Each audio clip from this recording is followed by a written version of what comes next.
Mana turi imbere yawe turagushimiye mu izina rya Yesu Kristo ko wateguye iki giterane watanze umugisha ku bwoko bwawe iyi minsi yose itambutse.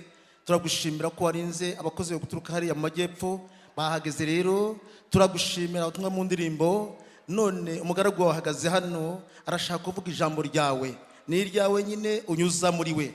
Turamusaba amavuta y'Imana muzeho cyane mu izina ryera rya Yesu. Abakanwa kawe Mana uvugire muri we. Abaraha twese dukeneye kumva imvugo yawe kandi uzi ibidukwiriye, imitima yacu urayizi urayisobanukiwe. Turasabye ngo gahunda yawe Mwami ikomeze nyine, ubwiza bw'Imana bugaragara aha mu nzu yawe. Dukomeje guhagarika imyuka mbi yose, ikintu cyose cyashobora kurogoya igiterane gikurweho. Mana turasabye ngo imbaraga z'Imana zigaragaze, kandi wateguye ibyiza kuri buri wese. Duciye bugufi ushyirwe hejuru, ntaba ari we aba ari we muri we nyine. Byose tubisabye mu izina rya Yesu Mukiza wacu, amen. Haleluya. Nababwiye ko nitwa Pastor Desiré, ndi umukuru w'itorero i Gatare. Hirya yo kuba umukuru w'itorero nkora umwuga w'itangazamakuru rya Gikristo. Mfite website yitwa agakiza.org. Nashaka kwakira abantu dusangiye umwuga w'itangazamakuru bari hano bahaguruke. Harimo Nema Authentique Radio, harimo Isa umubavu.com n'abandi bahari bahaguruka. Reka nabo tubakire mu izina rya Yesu. Imana ibaho umugisha hamwe natwe. Hanyuma nababwira ko iki giterane kiriho kiranyura live kuri website yitwa umubavu.com. Donc abantu bafite smartphone mushobora kulinkinga abatari hano mukabereka mbese bagakurikira igiterane nubwo bataje hano mu rusengero. Ikoranabuhanga ryarabikemuye, Imana ihabwe icubahiro. umubavu.com biriho biranyuraho live. Isa niwe boss umubavu.com. Hanyuma reka dusome Zaburi 118 umurongo wa 14 kugeza 17. Zaburi 118 umurongo wa 14. Uwiteka niwe mbaraga zanjye n'indimbo yanjye, kandi yahindutse agakiza kanjye. Ijwi ry'impundu bavugiriza agakiza riri mu mahema y'abakiranutsi. Ukuboko kw'iburyo k'Uwiteka gukora iby'ubutwari. Ukuboko kw'iburyo k'Uwiteka gukora iby'ubutwari. Ukuboko kw'iburyo k'Uwiteka gushizwe hejuru. Ukuboko kw'iburyo k'Uwiteka gukora iby'ubutwari. Sinzapfa ahubwo nzarama, ntekerereza abantu imirimo Uwiteka yakoze. Amen. Haleluya. Hashize icyumweru kuva kuwa mbere niko nkeka hano hari igiterane, kandi ndatekereza ko mwagize ibihe byiza hamwe na korale ukuboko kw'iburyo. Nagira ngo ukuboko kw'iburyo bihangane bahaguruke tubakomera amashi gusa, nta kindi twabasha kubakorera.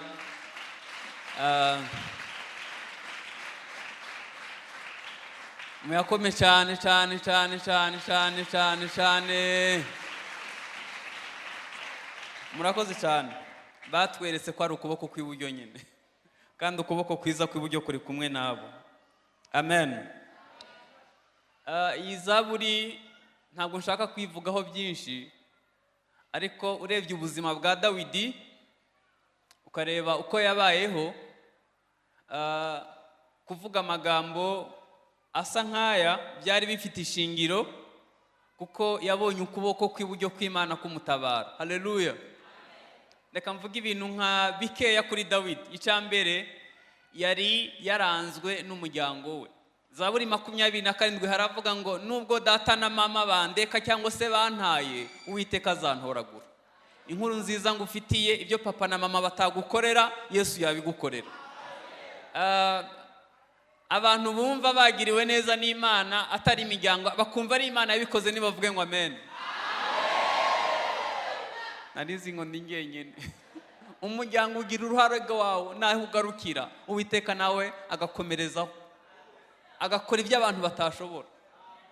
Se na nyina bari baramuretse, mwibuke ko bajya gutoranya Dawidi, Samweli yaraje afite ihembe ry'amavuta, aravuga ngo nje gutoranya umwami mu bahungu ba Isayi. Isayi aravuga ngo nanjye hari umuhungu nzi ko yaba umwami. Yari yabunkurikije indesho nuko asa nuko ameze, yari umusirikare mukuru mu gisirikare cyo kwa Sawuli. Ahita aramuzana, umutambyi amubonye nawe aravangirwa, afata ihembe ry'amavuta agiye kumusukaho. Imana iramubwira ngo rekeraho, nge namugaye sindeba nk'uko abantu bareba, mwe mureba inyuma nge nkareba imbere. Yireba imbere mu mutima rero izi naho urara, izi myitwarire yawe ya buri munsi, aho abantu batareba, naho umudamu wawe atazi, naho umugabo wawe atazi, Uwiteka warahareba. Abahungu bose Imana irabagaya, abo yari yerekanye, aramubaza ngo nta wundi muhungu ufite. Bagiye impaka igihe kinini, kugeza igihe umutambyi arahira aravuga ngo sindi burye sindi bunywe, ako nako uriho uragaya kataje. Bahita bagatumaho akana k'imyaka 16 kadasa neza, kaba mu ishamba, karagiye intama, kagitunguka nkiriya. Imana ibwira umuhanuzi ngo haguruka mu cubahiro, umusuka w'amavuta niwe natoranyije. Kuva uwo munsi amateka arahinduka. Haleluya. Ibyo papa na mama batagukorera Uwiteka azabikora. Umugisha dufite ntabwo ari umuvukanano, ni uwakomotse mu maraso ya Yesu. Icya kabiri, Dawidi yabaye hatagira icyerekezo cy'ubuzima. Yaravuze ngo mba narihebye iyo ntizera ko nzabonera kugira neza mu isi y'ababaho, akajya abwira umutima ngo umutima wanjye humura, uzongera kubona ineza y'Imana. Ntabwo z'intambara uriho uragwana nazo, ariko uzongera kubona ineza y'Imana. Ibihe byiza byo guhembuka bizongera kuza, indirimbo zizongera kuza mu kanwa kawe, ibihe byiza bizaza. Haleluya. Ukuboko k'Uwiteka gushobora kuzana ibihe byiza, haba ku giti cyawe, haba hano mu rusengero, ariko hano ho hamaze icumweru hari ibihe byiza. Dawidi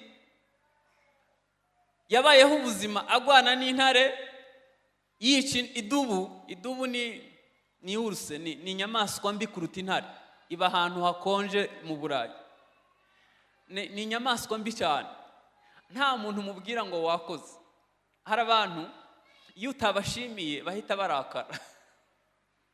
Hari igihe umuntu agira neza ntagire umubwira ngo wakoze, ariko Uwiteka wakoreye azabikwitura. Haleluya.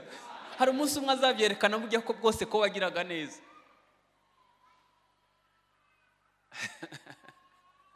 Kera nigeze kubaho ubuzima nta muntu amaye invitation y'ubukwe, yayimaga ngo nzamutwerere, ntawayimpaga. Ariko ubu ngubu niyo nawutashe ntatwerere, baravuga ngo ku cyumweru iyo baje gushima, aravuga ngo ndashima Imana ngo nakoze ubukwe bwiza, ngo n'ikimenyetso ngo Pastor Desiré ngo niyo ubu ngubu niyo natwerereye baramenya ko mpari.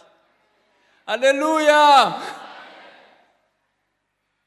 Dawidi rimwe yagiye ku rugamba, agiye gusura bene wabo, abagemuriye ibiryo, asanga hari umugabo yitwa Goliyati muremure. Bibiliya ijambo ryawe bagerageje kumuvuga, baravuga ngo yapima 3 metero ujya hejuru, yari afite igituza gikwiza hafi 2 metero. Yari umugabo murebe 3 metero ujya hejuru ko yareshaga. Yari yambaye ikoti ry'ibyuma ripima ibiro 70. Icumu rye udashizemwo igiti ririmo ryapimaga ibiro 7. Yari umugabo w'intwari yamenyereye kugwana. Dawidi agiye kugwana na Goliyati, agiye ku rugamba gusura bene wabo, asanga hari umugabo witwa Goliyati amajije iminsi 40 Abisirayeli bihishe mu myobo, barabuze uwabatabara. Arangije imbaraga Imana yakoresheje imutabara, yica intare n'idubu, amavuta ahita atangira gukora. Ari igihe umuntu asigwa agasubira mu ishamba kuragira. Hari igihe bagusengera bakakubwira ngo Imana irabikoze, ntubitahana ako kanya. Hari igihe umuntu agusabira umugisha ntuhite ubona ako kanya, ariko humura, yakuvuzeho ibyiza izabisohoza. Haba vuba cyangwa kera, ukuboko kw'Imana kuzabisohoza, ntibizaherayo. Dawidi bahita bamwishira Sawuli aramaza ngo wakana we ni ugiye kugwana na Goliyati, twese twihishe mu myobo. Aravuga ngo Imana yandokoye mu kanwa k'intare, ikankiza idubu, ishobora kunkizana no mu maboko ya Goliyati. Ujye wibuka ubuhamya, umva ikigerageza ufite utangire kuguha ubuhamya bw'ibindi Imana yakoze. Uvuge ngo yandokoye cya gihe na n'ubu iracandokora, ukuboko kwayo kuracatabara abantu bayo. Atangira kumubuhamya aravuga ngo nta kundi mwana, ubwo wemeye kugenda reka basi nkwambike ikoti ry'ibyuma, nkwambike ikofero y'ibyuma, nguhe icumu n'inkota, basi ugiye kugerageza. Abantu rero baba bazi ngo turagerageza, ntabwo tugerageza, ukuboko k'Uwiteka kuri kumwe natwe, ntabwo ari ukugerageza. Ntabwo dukeneye kumenyekana, kuko uwo dukoreye yamenyekanye hashize imyaka 2,000. No, Yesu uri umusitari. No umusitari. Izina rya Yesu ryaramamaye ku buryo ntibikeneye ko twe twihisha inyuma ya Yesu. Tuzakora iby'ubutwari. Ukuboko kwiwe kuzatugenda imbere. Dawidi amwambitse ikoti ry'ibyuma biramunanira. Muzi impamvu byamunaniye?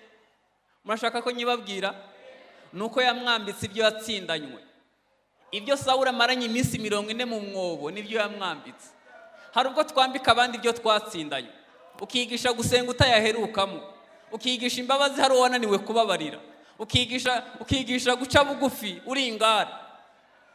Iyo twambitse abantu ibyo twatsindanywe ntaco bibamarira. Dawidi aravuga ngo ibyo sinabimenyereye, ndagwana uko namenyereye. Ujye uba uriwe muri Kristo Yesu. Imana izagushigikira, ukuboko kwiza kw'Imana kuzabana nawe. Haleluya. Dawidi arahaguruka ajya kurwana. Goliyati ngo amutuka mu mazina y'Imana z'iwabo. Dawidi akora akantu gakomeye nagira ngo mbigishe k'ubwenge. Dawidi adekarara intambara mu izina ry'Imana. Aravuga ngo uje kuntera witwaje icumu, ngejeje kugutera mu izina ry'Uwiteka basuzuguye. Mwijuru babwira Imana ngo hari umuntu udekarara intambara mu izina ryawe. Imana ihitiza kugwana. Dawidi karangije gahita kihisha inyuma y'Imana. Karavuga ngo uyu munsi ndaguca umutwe. Abantu bose bazamenya ko Imana yo kwa Dawidi ari umutabazi. Nitwihisha inyuma y'Imana tuzakora iby'ubutwari. Ukuboko kw'Imana kuzatugwanira, tuzatsinda ibiruta Goliyati bitewe n'ukuboko kwiza kw'Imana kuri ku buzima bwacu. Itorero Imana iriri imbere. Irarikuyakuya. Haleluya. Dawidi araza, baramubyinira, bamukomera mu mashi, nabyo bihinduka intambara. Sawuli ahita aramwanga, amara mu buvumo bwa Duramu, mu buvumo imyaka 7. Ariko hari ikintu cyiza nashaka kubabwira. Ntabwo nzi ubuvumo urimo uko bumeze, ariko no mu ijambo aho yarari Imana yari hiramutoza kuzaba umwami. Haleluya. Yari hiramutoza. Abantu bamusanzeyo bari imfubyi n'abahigwa n'abafite intimba ku mutima n'abanyamadeni, abantu bose abantu binuba nibo bamusanze mu buvumo. Umva ikintu cyiza cy'umuntu w'Imana. Abo bantu bameze gutyo baciye bugufi, nta murisansiye, nta mucuruzi, nta uzamuha inkunga, nta uzamuha ibiryo, nta uzamwita, nta uzamubwira ngo humura, kuko nabo bari bakeneye guhumurizwa. Abo bantu bameze batyo nibo bahindutse ingabo zikomeye za Isirayeli. Umunyantege nke muri bo yatsinda abantu 100 wenyene, umunyambaraga agatsinda abantu 1000 n'amaboko. Nubwo tugaragara nk'abanyantege, Imana dukoresha iby'ubutwari. Tugaragara nk'abapfa ariko ntabwo dupfa. Tugaragara nk'abaciye bugufi ariko Imana izadukoresha ibikomeye. Ukuboko kwiza kw'Imana kuri kumwe natwe, tuzakora ibihambaye. Haleluya. Birangije Dawidi, nasomye umutima wa Dawidi, nsanga wari umutima utangaje. N'abantu bake bafite umutima nk'uwa Dawidi. Dawidi ubona umwanya wo kwica umwanzi we ntabikore. Akavuga ngo sinatinyuka gukora ku wasizwe. Ariko abarokore bubu barasebanya. Abarokore bubu bakorera Imana binuba. Abarokore bubu ntiwamenya icyo babaye. Dukwiye umutima nkware muri Kristo Yesu. Haleluya.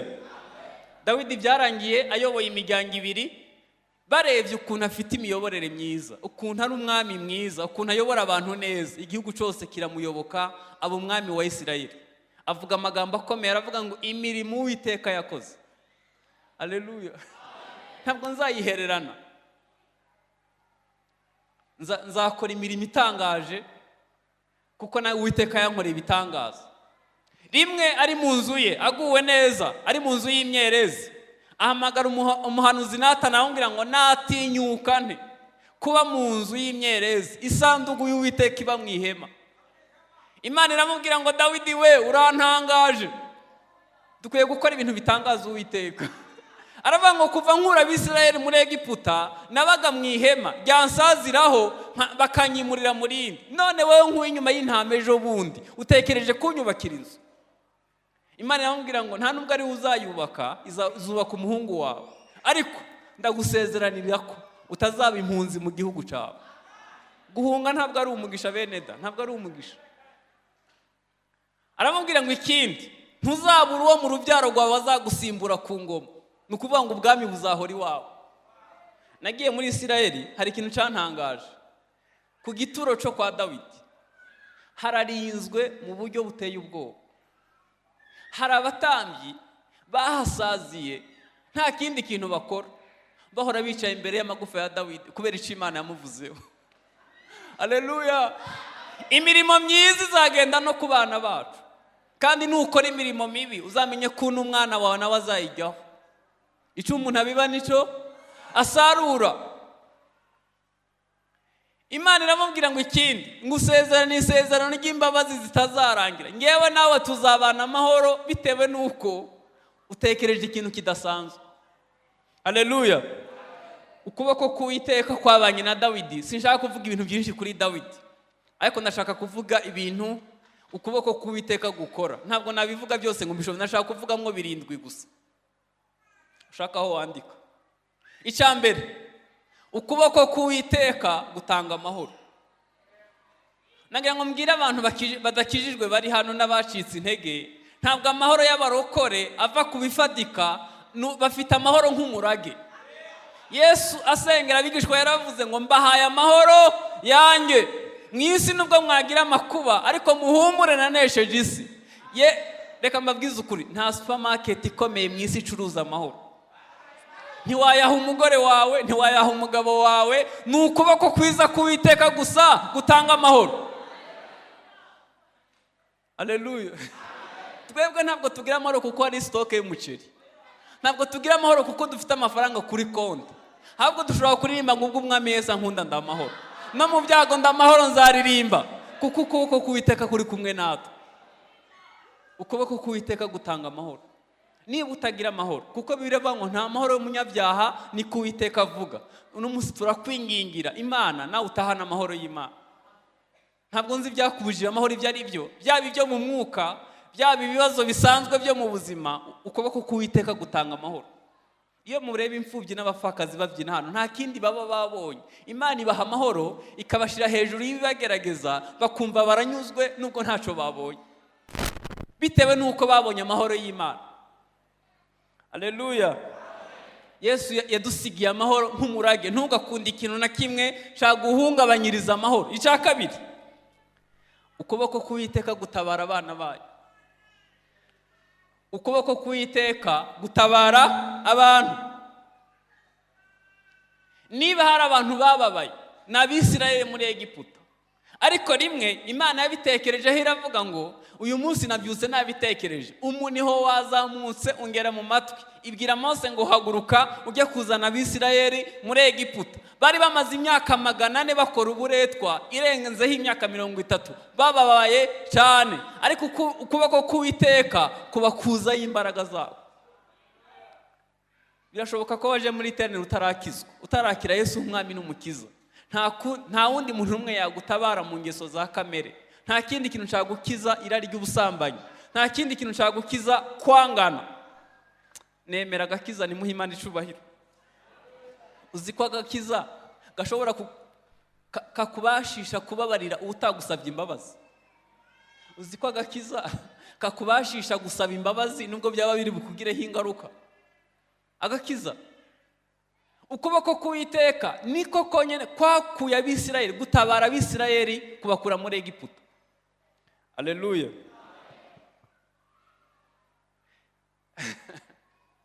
Haleluya! Niba hari ikintu gikomeye Imana yakoze, ni ugukura Abisirayeli muri Egiputa. Ni umushinga watwaye Imana igihe kirekire, iwiga neza. Ukuboko k'Uwiteka kubagenda imbere. banyuze mu butayu bushuha kugera kuri dogere 70, ariko ku manywa ikababera inkingi y'igicu kugira ngo ubushuhe butabica. Nijoro ikababera inkingi y'umuriro, bakayota bagasusuruka, ariko n'urugendo ntiruhagarare, ikabamurikira mu nzira. Imana arizi ko bazanyura mu nyanja itukura hafite profondeur ya kilometero 2, ariko Imana izamura ubutaka bwo hasi bakorera inzira nziza, barambuka. Ukuboko k'Uwiteka kwishe Sihori na Ogi, barabami bakomeye nk'abarusiya bubu. Ukuboko k'Uwiteka kwasenye Yeriko, kubaha gakondo h'amasezerano. Ukuboko k'Uwiteka kujya gutabara abantu. Imana ishobora kugutabara idahereye ku mashuri wize naho uvuka, idahereye ku kintu na kimwe, ihereye ku kuboko kwayo kw'imbaraga gusa.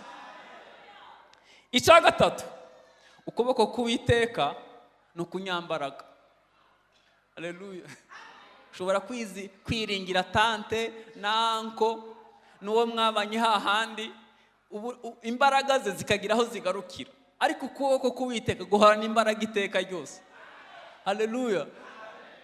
Bibiliya iravuga muri Zaburi ngo nimushimire Uwiteka iby'imbaraga yakoze. Abantu babonye imbaraga z'Imana nibavuge ngo amena. Ariko muribuka ko hari igihe kuva muri parafo kugera muri saro byafataga nk'icumweru. Iyo zitaba imbaraga z'Imana wakagombye kuba uhari. Haleluya. Uribagiwe ko hari ahantu wageze ukavuga ngo uwanyongera umunsi umwe wo kubaho nazakorera Imana iteka ryose. Nagira ngo dusubireho gatoya twibuke iby'imbaraga Imana yakoze. Hari abantu ukuboko imbaraga z'Imana zagize abagabo batari kuzapfa babaye abagabo. Murabizi ko Kigali ni inkambi y'impunzi. Kigali ni inkambi y'impunzi. Bamwe bahunze amateka mabi y'iwabo, abandi bahunze ubukene, abandi baje hejuru y'ikamyo. Mugeze Kigali mujya mu nkambi, none Imana ndutungiye mu nkambi. Haleluya. Imbaraga z'Imana zitubesheje muri Kigali, ntabwo tubeshwaho n'imishahara, tubeshwaho n'umugisha w'Imana. Ni imbaraga z'Imana zitubeshejeho. Imana ikugira, imbaraga z'Imana zikugira uri uyu munsi.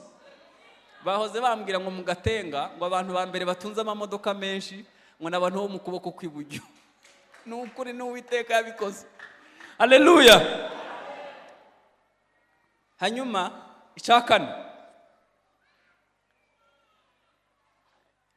imbaraga z'Imana, ukuboko kwiza kw'Imana kugira ubutware. Ubutware. Kugira ubutware. Umva uko Bibiliya ivuga mu Befeso 6. Haravuga ngo kuko abo dukirana nabo atari inyama, ahubwo dukirana n'abatware. Ubutware duhanganye nabwo, usibye undi mutware yabutsinze, nta wundi muntu yabubasha.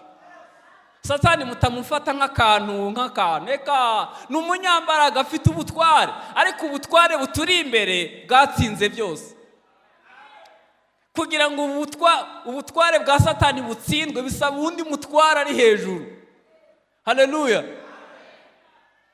Niyo mpamvu Yesu yabwiye itorero, yavuze ngo ndihaye ubutware n'amarembo y'ikuzimu ntabwo azarishobora. Mwabarokore mwe n'ababeshi, usibye imbaraga z'Imana Satani yatumira bunguri, ariko ubutware bw'Imana buradufuka. Ukagendana ubutware utabwiyambuye uracakorera mu itorero. Haleluya. Icya gatanu, ukuboko k'Uwiteka gutanga umugisha. Ukuboko k'Uwiteka gutanga umugisha. Imana yabwiye Aburahamu, iramubwira ngo nzaguha umugisha kandi nzaguhindura umugisha. Nagira ngo mbabaze akabazo koroheje. Abantu bicaye hano bemera ko bahawe umugisha n'Imana, ari Imana ibigizemo uruhare? Bakaba bemera ko bahawe umugisha n'Imana, ari Imana ibigizemo uruhare? Nibavuge ngo amen.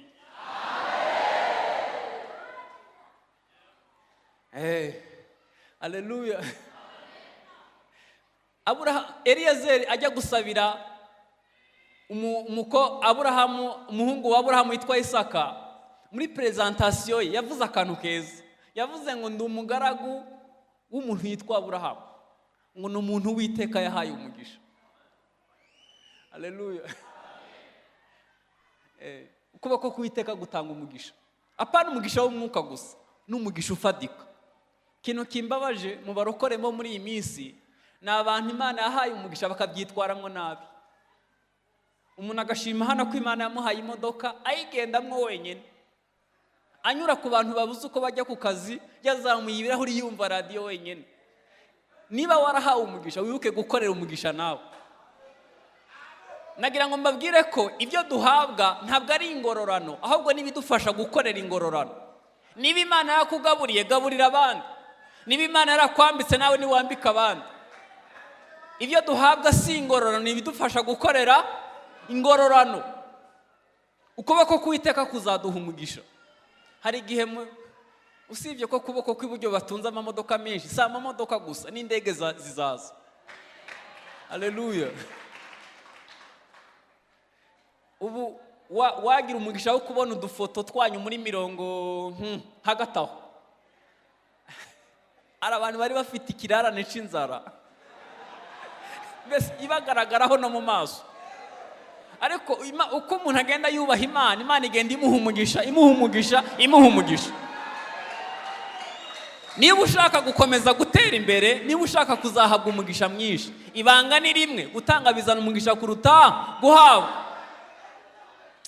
Hari abantu bahabwa umugisha muke gusa, wenda w'akazu n'akamodoka kamwe, yenda n'akabotike kamwe, agahita atangira kwiremereza, agahita azamura ibiciro. Oya, ca bugufi, umenye ko gutanga bizana umugisha kuruta guhabwa. Umugisha uzakomeza kwiyongera.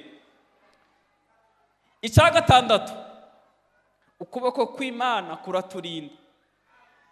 Yesu yigisha abigishwa gusenga, yarababwiye ngo nidusenga tuvuge ngo ntuduhane mu bitwosha, ahubwo udukize umubi, uturinde umubi. Asengera abigishwa yaravuze ngo bari mu isi ariko ntabwo ari ab'isi, bari mu isi ubarinde umubi. Haleluya. Umva mbabwiza ukuri, urugo rwawe Imana itarurinze, ibyasenye izindi n'urwawe rwasenyuka. Ibyagushije abandi bakobwa i Kigali, ukuboko k'Uwiteka kutakurinze nawe wagwa. Ibyakenesheje abandi nawe byagukenesha. Ibyakuye abandi mu buntu bw'Imana nawe byahagukura. Ntabwo maze imyaka myinshi nkijijwe, maze imyaka 28 mu rusengero nkijijwe, ndi umuntu w'Imana. Mbaza abantu baguye muri iyi nzira, ndashimira ukuboko k'Uwiteka kwandinze. Nta mbaraga nyinshi navuga nabishizemo, ahubwo ni imbaraga z'Imana zandinze. Reka dusabe ukuboko k'Uwiteka kuturenze iyi minsi mibi. Tugeze mu minsi itari myiza ku barokore, tugeze mu minsi iteye ubwoba, aho abantu bemera ko babana bahuje ibitsina kandi bagashaka n'uburenganzira bwabo. Tugeze mu minsi abantu bibwira ko ari abakire kandi mu mutima bitameze neza. Tugeze mu minsi abantu birarira imbaraga z'Imana zarabashizemo, bakumva ari ibintu bisanzwe. Abagifite ubuntu bw'Imana muri bo, dusaba Uwiteka turinde. Icya karindwi, ari nacyo cya nyuma nashaka kuvugaho, ukuboko k'Uwiteka gutuma umuntu aba intwari. Mwibuke ko umuntu yitwa intwari ari uko atabarutse. Nuko ntazi kuririmba. Ubu ndirimbye mwese mwakwiheba, kuko iyo mpano gose sinyingira. Ariko nari kuririmba ngo nzaba intwari ngeze gupfa. Uzaba intwari nawe ugeze kugupfa, uzatabaruka ukiri intwari. Haleluya. Abaheburayo 11 haravuga ngo havuga intwari zo kwizera. Ugeze ku bice 12 hakavuga ngo ubwo tugoswe n'igicu c'abahamya bangana batyo, abantu babaye intwari, twiyambure ibituremerera n'icyaha gikunda kutwizingiraho vuba, dusiganirwa aho dutegekwa. Tugiye gusenga, ndasoje. Nta muntu azabona impamvu yo gukiranirwa. Ntuzareke kuba intwari, kuko uturi imbere ni intwari, ni umutsinzi no kurushaho. nta muntu azabona impamvu n'imwe, nta muntu azavuga ngo mana ngo urareba kuba umukobwa mwiza i Kigali nta kundi byendaga kumera. Hazahita haguruka Miss Esther avuga ati ceceka, nabaye umukobwa mwiza mu bihugu 127 ndi umurokore niyiriza ubusa nkunda Imana. Nta muntu azavuga ngo kuba umuhungu mwiza i Kigali nta kundi byendaga kumera. Hazahaguruka umusore mwiza yitwa Yosefu avuga ati ceceka, nge nari mwiza ukubye inshuro nyinshi wowe, ariko naririnze sinasambanye na muka Potifari. Nta muntu azavuga ngo mana kuba umushumba ngo urareba byari bigoye ngo mu minsi y'imperuka. Hazahita haguruka Simeyoni avuga ati ceceka, nge nabaye umushumba mu gihe kibi, ijwi ry'Imana ryarabaye ingume, nta buhanuzi nta niyerekwa, ariko nari ntegereje ihumure ry'Abisirayeli. Nta muntu azavuga ngo mana kucuruza n'imisoro ya Revenue Authority nta kundi byendaga kumera. Itorero ry'i Filipi ryatangiriye mu nzu y'umucuruzikazi acuruza imyenda y'abantu. Nta muntu azavuga ngo kuba umunyapolitike ngo nta kundi byari kugenda. Hazahaguruka umugabo w'intwari yitwa Daniel avuga ati ngewe nabaye umunyapolitike nyobora ibihugu 127 ariko niyiriza ubusa iminsi 21, ntegereje ko Abisirayeli bazava mu bunyage. Ntawe uzabona impamvu yo gukiranirwa, uzaba intwari ugeze ku gupfa. Twunamisha amaso dusenge. Ndashaka ko dusenga. Urabizi ko udakijijwe cyangwa se wacitse intege ugasubira inyuma. Iyambure ibikwizingiriraho, usiganirwa aho utegekwa. Imana ikubikiye ibintu byiza. Ukuboko kw'Uwiteka kuzabana nawe, kuzakugenda imbere. Niyo weme Imana yazamuye Dawidi izakuzamura, izakugeza ahantu hakomeye nuyiringira. Ariko nukomeza kuba mu byaha nta hantu uzahura n'ukuboko kwiza kw'Imana. Sinzi niba wumva ushaka ko tugusengera, ukaba wumva twagusengera nawe ngo ube mu ntwari zo kwizera, warambura ukuboko tukagusengera. Rambura ikiganza tugufashe gusenga. Imana ibaha umugisha, muhaguruke. Ntabwo bikojeje isoni, muhaguruke tubasengere. Muhaguruke tubafashe gusenga. Imana ibaha umugisha, Imana ibaha umugisha. Abanyamasengesho mukomeze gusenga mu mutima, mukomeze musenge, ntabwo bikojeje isoni ibingibi. Imana, ukuboko kwiza kw'Imana kuzakurindira i Kigali, kuzakuzamurira i Kigali, kuzabana nawe mu buryo butangaje. Reka mbasaba kandi kantu kamwe koroshe cyane, mutera intambwe musange hano. Twifuza kubarambikaho ibiganza. Mwe mwahagurutse n'abandi bicaye bashaka ko tubasengera, ni mutera intambwe muze hano tubasengere. Uwo bizatera isoni guhamya imbere y'abantu na data wo twese bizazimutera guhamya imbere ya data n'abamarayika. Nta muntu ari bumenye ibyawe, ngwino gusohagarare hano tugufashe gusenga. Munyegere hano hafi, muhagarare hano, mwegere hano imbere, muhagarare hano imbere tubasengere. Abandi bashaka ko tubasengera nibaze tubafashe gusenga. Aya ni amahirwe Imana iguhaye. Ngwino tugufashe gusenga. Ukuboko kwiza kw'Imana kukurindire mu mujyi wa Kigali, kuzakugirira neza. Dawidi yahereye kubusa arazamuka umwami. Ntabwo uzi icyo Imana izakugiracho, ariko nta yindi nzira bizanyuramo usibye mu maraso ya Kristo Yesu. Twongere twunamisha amaso dusenge. Aba baje ni intwari cyane. Wowe Satani nko kubwira ngo ntuhaguruke, ngo kujya hari imbere si ngombwa. Ni ngombwa, tera intambwe uze. Nta mahoro y'umunyabyaha ni ko Uwiteka avuga. Ntabwo kondo mufite mu mufuka izakurinda sida, ntabwo byashoboka. Ngwino tugusengera Imana igukizira ry'ubusambanyi. Ntabwo wabasha kubabara uwaguhemukiye atari imbaraga z'Imana zigufashije. Ntabwo ibyo abantu bakubwiye barakubeshe, bafite aho bagarukira. Ni ukuboko kwiza k'Uwiteka kwakuzamura, kwakugeza ku yindi ntambwe. Ndabizi ko udakunda gukora ibyaha, ariko Satani yarakuriganyije, ubura imbaraga ubigwamo. Ngwino tugusengere. Wambwira ngo niko baransengeye ubushize ndongera ndabigwamo. Hoya, ngwino ugerageze Yesu nanone. Kwa muganga ko tujya inshuro nyinshi. Ninda shaka ko tumusengera ngo haguruke. Tumufashe gusenga. Nguhaye amahirwe y'umunota umwe. Dutegereje kumva korari riba n'ukuboko kw'iburyo n'abandi. Ngwino tugusengere. Ndabizi kutagira amahoro. Ngwino tugusengere. Tera intambwe, ngwino. Aya mahirwe ntuyiteshe. Nta kindi bisaba. Kuza gusa guhagarara hano imbere. Nta kindi bisaba. Emerera ijwi ry'Imana utera intambwe uze. Ibi tuvuga ntabwo ari igipindi dutera abantu. Harimo imbaraga zibohora, imbaraga zikiza. Abashumba muhaguruka, abakozi Imana muhaguruke, muze dusengera Imana aba bantu. ngwino Imana ikwinjize mu mugambi wayo, ngwino uhure n'ukuboko kwiza kw'Imana. Satani we azanywa no kwiba, kwica no kurimbura. Yesu niwe utanga ubugingo bwinshi. Ngwino tugusengere, ngwino tugusengere. Birashoboka ko ibyo bamwe nta wundi muntu ubizi, Yesu warabizi, amurika hose, areba hose, ntagira ahahishwa. Ngwino tugusengere, ngwino wakira imbabazi z'Imana, ngwino wakira ubuntu bw'Imana, ngwino uhure n'ukuboko kwiza kw'Imana. Ngwino twunamisha amaso nanone, kugira ngo abanyamasengesho mukomeze gusenga imigozi ya Satani icike. Ugize neza wowe uje, ngwino nawe, ngwino. Ndabizi ko hari Satani yakubwiye ngo ntuhaguruke, ntabwo ari igipindi turimo kugutera. Ngwino, muri Yesu harimo imbaraga zibohora, muri Yesu harimo imbaraga zikiza. Ngwino wakira ubuntu bw'Imana, ngwino wakira imbabazi z'Imana.